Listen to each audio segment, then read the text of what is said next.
qui nous rejoignez devant Télématin, nous sommes avec Julia Livage. Bonjour Julia. Bonjour Julia. On en parlait pendant la pause. Elle est emballée, notre Julia. Elle est allée voir une pièce qui l'a complètement bouleversée. Ça s'appelle Mon pays, ma peau. Ça évoque l'apartheid et les mois qui ont suivi l'arrivée au pouvoir de Nelson Mandela. Le moins que l'on puisse dire, c'est que cette pièce ne vous a pas laissée indifférente. Oui, ça m'a vraiment bouleversée. En fait, pour vous resituer un peu le contexte, on est en 1995. Nelson Mandela accède tout juste à la présidence. Il est noir. Il accède à ce poste après des décennies d'apartheid et il veut apaiser son pays. Il crée pour cela une commission qui s'appelle la Commission Vérité et Réconciliation. Pour ceux qui la connaissent, elle a été présidée par Desmond Tutu, donc on en a beaucoup reparlé au mois de décembre au décès de Desmond Tutu.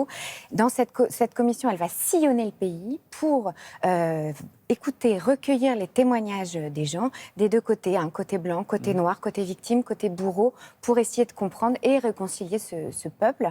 La pièce, c'est le travail de cette commission. C'est-à-dire que c'est une pièce historique basée sur des faits réels, mais on réentend des vrais témoignages du coup, ou c'est de la fiction? Non, c'est la retranscription exacte des témoignages. En fait, c'est ça qui rend la pièce si poignante finalement. C'est grâce au travail d'une journaliste qui s'appelle Angie Krog, qui est sud-africaine, qui elle va suivre cette commission pendant toute sa durée et qui va tout recueillir et qui va en faire un livre. La pièce, elle est tirée de ce livre. Sur scène, vous avez deux comédiens, Roman Boringer qui joue le rôle de cette journaliste et Duke Koma, ce jeune acteur qui va faire plus d'une dizaine de rôles, dont celui de Desmond Tutu, dont celui de certaines personnes blanches, des personnes noires, des hommes, des femmes. Il est incroyable ce comédien. Évidemment, nous avons rencontré les deux comédiens juste avant qu'ils montent sur scène. Aujourd'hui, 19 juillet 1995, restera sans doute comme une date historique pour notre pays, puisque le président Mandela vient de valider la loi instaurant la commission Vérité et Réconciliation. Je voulais parler de l'histoire de la commission Vérité et Réconciliation d'Afrique du Sud. Et c'est cette envie qui m'a amenée au texte. Sur le bateau du retour, je le regarde, à la proue, blaguant, sa casquette de marin sur les yeux. Tutu sait, comme aucun autre, rendre les choses possibles.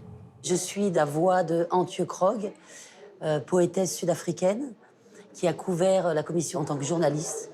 On est deux à une table comme ils ont dû l'être au tout début de la commission. Et on navigue, Duke et moi, entre des textes journalistiques, des témoignages, donc des choses ultra réalistes, puis des choses plus poétiques. C'est comme un voyage à travers cette commission. Savez-vous ce que ça fait de chercher des survivants et de ne trouver que des morts, des mutilés?